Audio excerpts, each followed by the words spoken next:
Hi, my name's Kristen Slone. I work for the Ally Writing Center online, and tonight's workshop, we are going to talk about introducing, citing, and explaining quotes because quotes need friends too in your writing. So, our learning objectives for tonight are just twofold, very basic. The first goal for you is to learn to integrate smoothly quotes into your essay writing and use signal phrases to do that. And then the second goal is just to explain the significance of the quoted evidence and avoid common quote integration mistakes. So, I want to start you off with a simple question. Just take a couple seconds to think about this. What's your biggest challenge when using quotes in essays? Think about that. It may have been a long time since you've been in school, but what is your biggest challenge when using quotes in essays? For me personally, I struggled with quoting too often. I would blanket my whole essay with quotes from outside sources, and as a result, the writing would be more what other people had to say and less of what I had to say. So we're going to start by talking about why quotes matter. And in the grand scheme of things, learning to incorporate other writers' work into your own writing is why it's important to learn how to quote. And we're going to talk about all of this tonight. So there's three different methods you'll use in your writing when you're using outside sources. You are going to either quote directly, you'll paraphrase, or you'll summarize. And so if we look at quoting directly, the words that you're taking from the outside source must be identical to the original wording and placed in quotation marks. Now, if you directly quote something from an outside source, you have to remember it must be attributed to the original author. You might also paraphrase in your writing. And so when you paraphrase, you're putting a portion of the original text into your own words. And when you paraphrase, it's slightly shorter than the original text, but for the most part, it maintains the same length and sentence style as the original. But again, it must be attributed to the original author. And then the third way that you might include words from an outside source is through summary. And so with summary, you take the main idea, you put it in your own words, but you only include the main points. And the key difference here between a paraphrase and a summary is that the summary is significantly shorter than the original text. But again, you'll notice it must be attributed to the original author. And so whether you are quoting, paraphrasing, or summarizing information from an outside source, that is the common denominator, that you must attribute that information to the original author. And that's where a lot of students run into trouble, is they're just not quite sure how to do that effectively. So whether you're quoting, paraphrasing, or summarizing, okay, evidence plays a role in academic writing. And so I just kind of want to pull out these few roles that evidence plays in your writing. These are from the Purdue OWL, which is an excellent online resource, Purdue Online Writing Lab.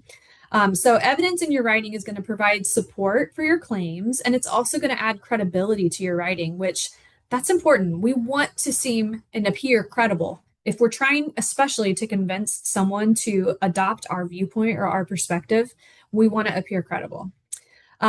Evidence in academic writing is going to refer to work that leads up to the work that you are now doing, right? So if you're standing on the shoulders of giants, so to speak, that evidence is going to help support you by relying on what previous writers have said. Evidence is also going to give examples of several points of view on a subject, and it's going to kind of help you appear less like narrow-minded in your writing. It's going to call attention to a position that you either wish to agree or disagree with. Evidence may highlight a particularly striking phrase, or sentence, or a passage by directly quoting the original. Overall, evidence in academic writing is just really going to expand the breadth or the depth of your own writing. And ultimately, that's what we want to do. Now, there's common issues with quotes that you'll see. So, three of the main issues I'm focusing on are dropped quotes, which later on I will refer to those as hit and run quotes. I love that. Overquoting, and then lack of analysis. And so, the first item, the first issue, dropped quotes. This is when you just drop a quote in your writing. There's no introduction, there's no context, there's no explanation, and it really just kind of becomes unclear whose words they are. Overquoting really changes the essay into or from an organized presentation of your thoughts into a jumbled mess of other people's thoughts. And that's probably not what your instructor is looking for. You might hear this referred to as a quote quilt, or a quote blanket. It's when you just have way too much of other people's words and not enough of your own.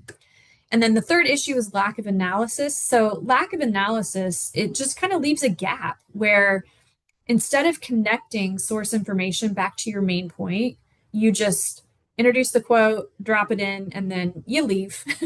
And really, we don't want that gap. We want the analysis to be there because that's going to help the reader make connections between what your main point is and the sources you're using to support that main point. So I'm going to start out by showing you here, this is weak versus effective use of evidence, okay? So you'll notice we've used ellipses or square brackets, and we'll kind of talk about those a little more, how to use those effectively. But this first example that uses evidence on the left, it says schools have failed to fulfill their primary duty of education because they try to fill multiple social functions. Okay, and then here's our quote, it's just thrown in there. Abolish compulsory attendance laws and allow only those who are committed to getting an education to attend. Now, it's correct in terms of formatting and punctuation. We've got the quotation marks around the direct quote. We have the properly inserted in-text citation with the author's name and page number, but we can do better. We can be more effective. If we look at the second example, it's the same, but it's a little different here, right? You'll notice some differences. According to Roger Cipher, a solution to the perceived crisis of American education is to, quote, abolish compulsory attendance laws and allow only those who are committed to getting an education to attend. Now, why this second quote is effective is because we have introduced the author within the sentence, okay? We didn't just throw the quote in there with no reference, right? We've given the reader a clue, according to this person, and then the quotation marks indicate that these are those person's words. That is a more effective use of evidence, and that's what we're going to highlight tonight through several examples. Now, before we do this, before I show you the examples, I'm going to introduce an integration formula, okay? So a quote integration formula that you can use and remember if you are a late 80s, early 90s baby like myself. Well, I wasn't a baby, but you might remember Vanilla Ice, right? Everybody's favorite 90s rapper. Ice Ice Baby, right? This is the ICE method, and that word ICE is an acronym that will help you remember how to effectively integrate quotes into your writing. So I want you to stop, collaborate, and listen. How many more mom jokes can I make tonight? All right, so ICE, okay? The I in that word stands for introduce. And so you are going to use what are known as signal phrases to introduce your quote, okay? So here are 3 example signal phrases. These are not real. I completely made these up, as you will see. So the first one says, noted instructor Kristen Slone indicated that, and then you would go on to directly quote that instructor's words. Now, because I've mentioned that instructor's name in my signal phrase, I don't have to necessarily include her last name in my in-text citation. All right, I can just put the page number. And again, these are all MLA because that's the formatting that we use here for most of these courses at LBC, these foundational courses. The second example, despite an overwhelming repulsion for broccoli around the dinner table, Sloan suggests that, and again, you'll notice I've provided some context. I've introduced who is saying these words, and then in my in-text citation, I've just included the page number from that source. Third example, experts from the Ally Online Writing Center propose that, and then I go on to insert the quote. Now, because I did not mention the author's name in this case, in our fictional example, it's me, Sloane, I need to put my name along with the page number in the in-text citation. Okay. Um, Kind of just something to keep in mind there. You'll see several examples of this, when to and when not to include the author's last name in your in-text citation. All right, so the second thing you want to do when you're icing a quote is you want to introduce, okay? Or I'm sorry, you want to provide context for the source. And so here are examples of what that could look like. I've highlighted them in red just so they stand out to you.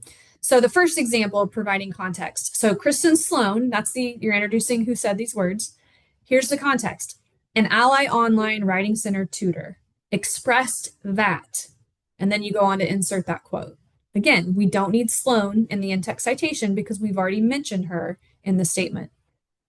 Second example, an observation of favorites around the dinner table made by experienced mother Kristen Slone indicates that. All right, so I've given you some context here about why this quote matters. Why am I including something from this person? Well, because it's made by an experienced mother, and somehow that connects to my hypothetical topic that I'm writing about here. So moving on to the next letter in our ICE method, it's C, which stands for cite.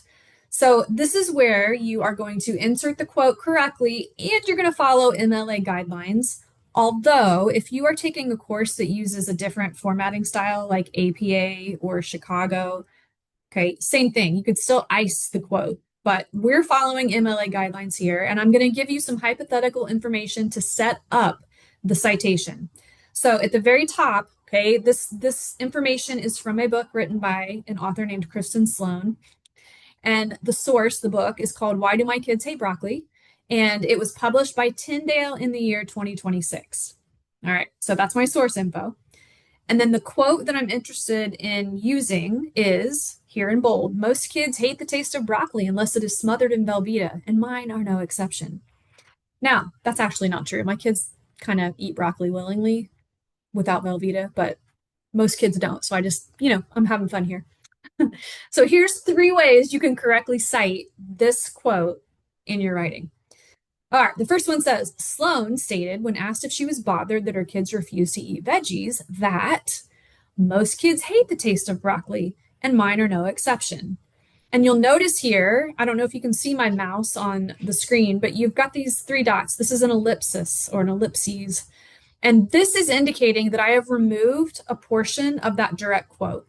And why you remove the portion of the direct quote is kind of up to you. I tend to take out any phrases that don't really hammer home my main point. And in this case, smothered in Velveeta, like that was just an unnecessary detail, right? That I didn't need it. So I took it out. Okay. Most kids hate the taste of broccoli, and mine are no exception. Again, because I stated the author's name in my sentence when I introduce the quote, I don't have to put it in my citation. I just have to put the page number. Okay, here's another way you could cite the same quote. You'll often hear experts agree that, quote, most kids hate the taste of broccoli. I've introduced it. Experts are agreeing. And then here's my quote. Because I did not mention the author in my introduction, I put her last name along with the page number in that in-text citation. And then my third example, Kristen Slone stated explicitly that her kids, like others, are not fans of the taste of broccoli. So why do I not have quotation marks around this information that I took from a source? Because I paraphrased it. Okay, if you paraphrase it or you summarize it, it's not a direct quote. Therefore, you don't need direct quotation marks.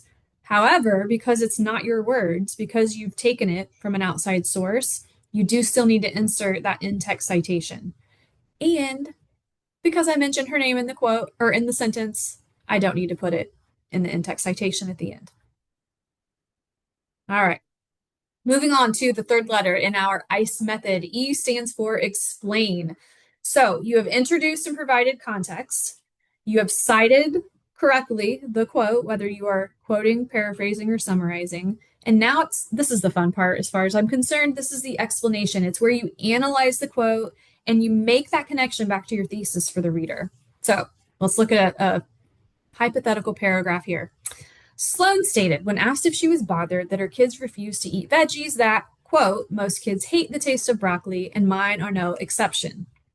Okay, here's the analysis or the explanation in red. It says, what she really means is, even though her girls would rather eat toenails than broccoli, which seems completely irrational, it's actually appropriate for kids to be picky regarding the taste and textures of foods throughout their development. This is important because it shows her children are, in fact, completely normal.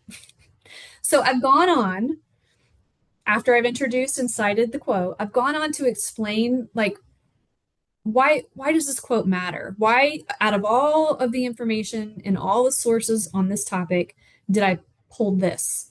Okay. How does this quote support my main point? You're tying it all back, right? You're analyzing it and explaining it and tying it back to the thesis statement.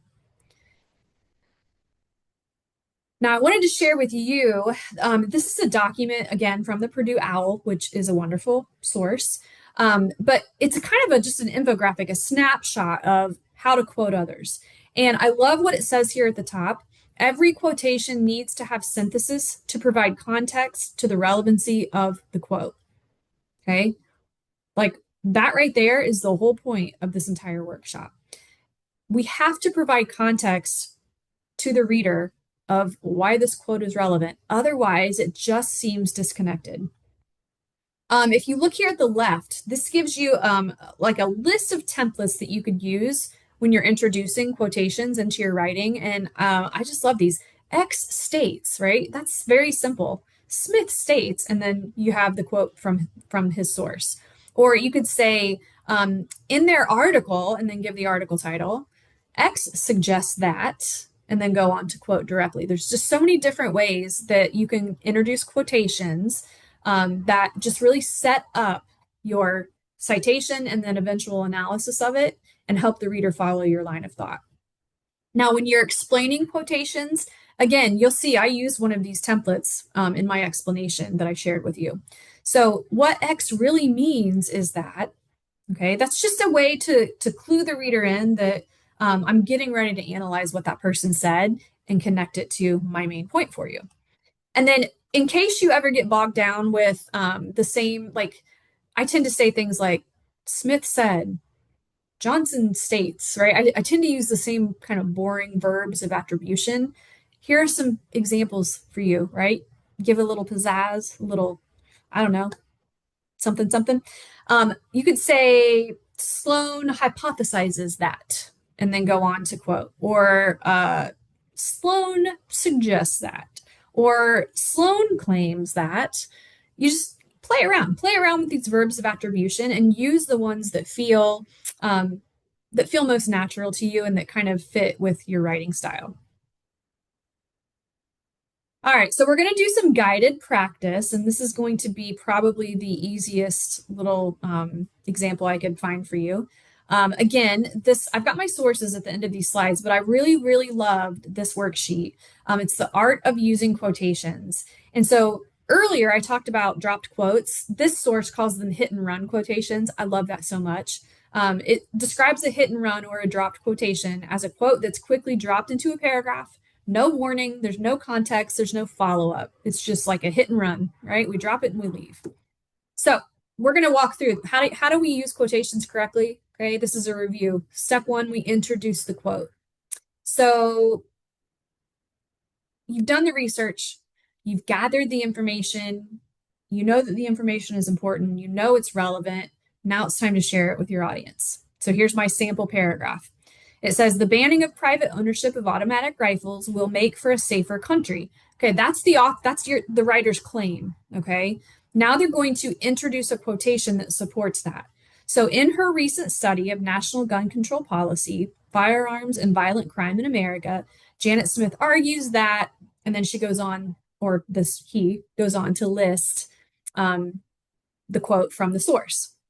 Now, I'm going to stop here and point out to you that this person puts Janet Smith in the introduction and also in the in-text citation.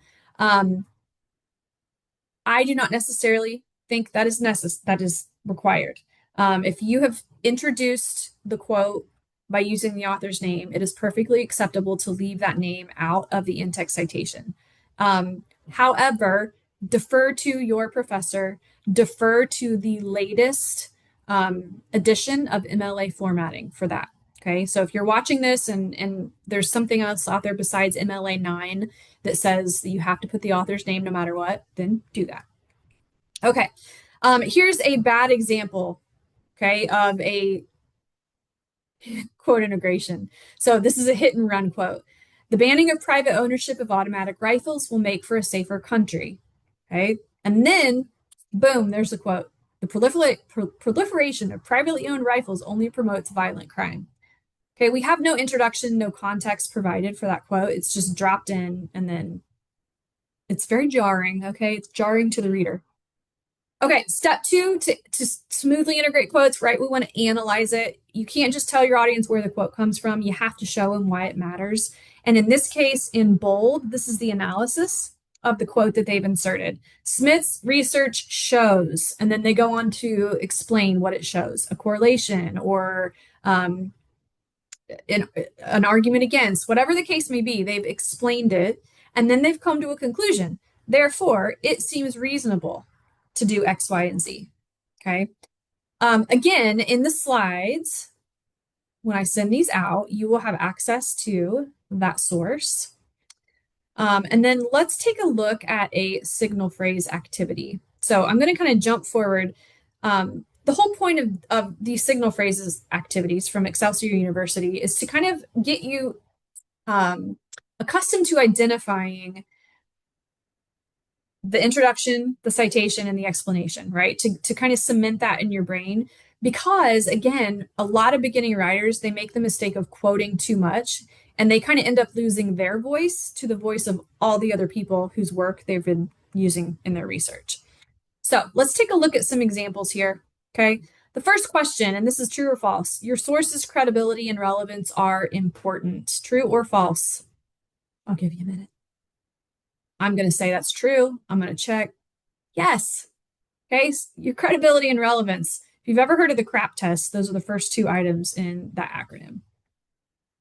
Okay, let's take a look at these two examples. Which quote do you think is integrated more smoothly and effectively? Okay, so if you look at both of these examples, take a look for the introduction and the context, for the correctly formatted citation, and the presence of some sort of analysis or explanation. I know I'm not giving you much time. However, if you said A, you're correct. Okay. This quote has all of the ICE elements that are necessary to be smoothly and effectively integrated. Okay. You'll see the same thing here. All right. Which quote do you think is integrated more smoothly and effectively? And let me just say, when you read that first one, you should have like alarm bells going off. All right, so the second one is the one that's more smoothly and effectively integrated. And I want to point out to you, this is an example of that quote quilt, right? We have two quotes back to back. There's little introduction and there's no explanation for either quote. So you kind of always want to avoid back to back to back quoting. All right. You should have maybe one quotation per paragraph, one quotation per every other paragraph. We don't want to just quote back to back. Okay, last example. Which quote is integrated more smoothly and effectively?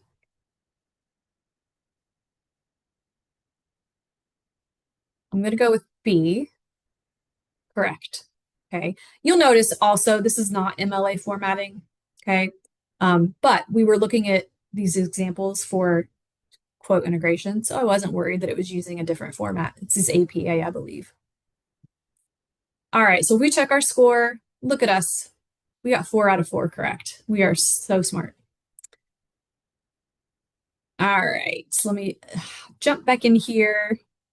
We're going to talk about avoiding common mistakes. So we have listed those mistakes, okay? Dropped quotes, quotes without analysis, quotes that are too long, poor use of signal phrase, and then plagiarism concerns. Okay. So again, dropped quotes can be avoided by icing your quote into your paragraph. Okay. The solution is to ice. Um, how to avoid quoting without analysis? You got to ice it. Quotes that are too long. This really doesn't apply to the ice method. However, you can avoid quotes that are too long by using that ellipses, right? Taking out any unnecessary information and then inserting the three dots, right? That's the ellipses to indicate that you've removed information that made the quote extra long. Poor use of signal phrases. Again, we can avoid this by icing our quotes. And then plagiarism concerns, ice your quotes, right? No matter if you are quoting, paraphrasing, or summarizing, your information needs to be cited. So some takeaways for tonight. The biggest takeaway is to ice, baby. Introduce, cite, and explain. And just to review, here's the paragraph that I kind of presented to you in all of its steps. There's the introduction, right? The use of a signal phrase that includes the author and some context for the reader. There is the properly quoted citation. In this case, it is directly quoted. But again, if I paraphrased or summarized, I would still need to include that in-text citation. And then the end or the bulk of the paragraph is my explanation, okay, my analysis. This is where I show the reader why does this quote matter to my main point. Okay, I have iced the quote and I'm on my way to a good grade. Now, as always, before I leave, I love to mention to you our LBC online resources. So the Ally Center, that is who I belong to. And we provide academic mentoring, writing services. We provide accessibility services, ESL services. Anytime, even if you're not struggling in a class, but you just want another pair of eyes on your assignment or on your writing, schedule an appointment with us. We can do 30 minutes, we can do 60 minutes. And I just always think it's beneficial to have someone else review your work.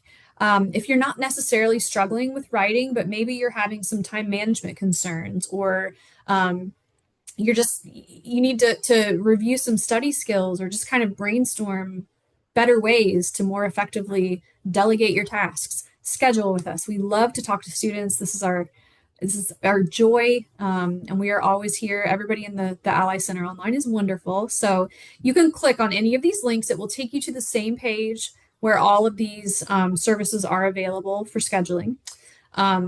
If you have any questions, feel free to reach out to me. You can send an email in your student portal to the Ally Center, and someone will get back with you.